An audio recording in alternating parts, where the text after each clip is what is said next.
So guys, life update, ayan. Yung ulam natin, ulo ng tuyo. Ayan. We make it prito-prito lang. And then, So dito sa bukid talaga, malayo kami sa dagat at kadalasan mahal ang isda kaya laging tuyo at gulay. So ngayon, tuyo ang ating ulam pero ulo lang. Pero masarap yan guys kasi kinikrispy ko yan. Ayan. So ayan guys, after kong kumain, napunta lang ako sa sentro kasi nagliliwaliw din ang Inday. Oy, so maraming binebenta kasi nga Sunday, maraming may liga din ng basketball guys. Kaya ayun, sobrang daming tao, ang daming motor kasi yan mga players yan, galing iba't ibang barangay. So dito, tumulong ako, tumulong ako guys sa aking kaibigan na nagtitinda ng mga barbecue. At dyan din ako umutang minsan. Pag may ibabayad ako, umutang ako dyan. Pero pag wala akong aasahan, hindi ako umutang dyan. Oy, kasi nakakahiya naman pala umutang pag wala kang ibabayad. Kaya ayun, nagtitinda siya ng mga ganyan. Tumutulong ako niya pag pumunta ako sa sentro kasi nga, nahihiya din naman ako mag-upo-upo lang sa sentro guys, manonood ng basketball. So dito, nabaha na pala. Ang lakas kasi ng ulan. Kaya sobrang laki ng tubig sa ilog na naman. Ito ay papunta ako ng bayan dahil may bibilhin ako doon.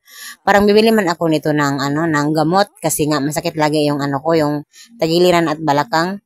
Yung gamot na herbal sambong, yun ata ang bibilhin ko nito. Nalimutan ko na eh. So malakas pa rin ang ulan dito sa amin. Everyday, nabubulol na naman ako guys. Everyday kaming ulan dito ngayon. Sobrang lakas ng ulan dito lagi. Hindi ko alam kung ano ito. tayo ng kabuti dyan sa gubat mamaya konti. Pero may nakita kong kabuti guys. Andito banda. Tingnan nyo ha. Ayun guys. Kabuti.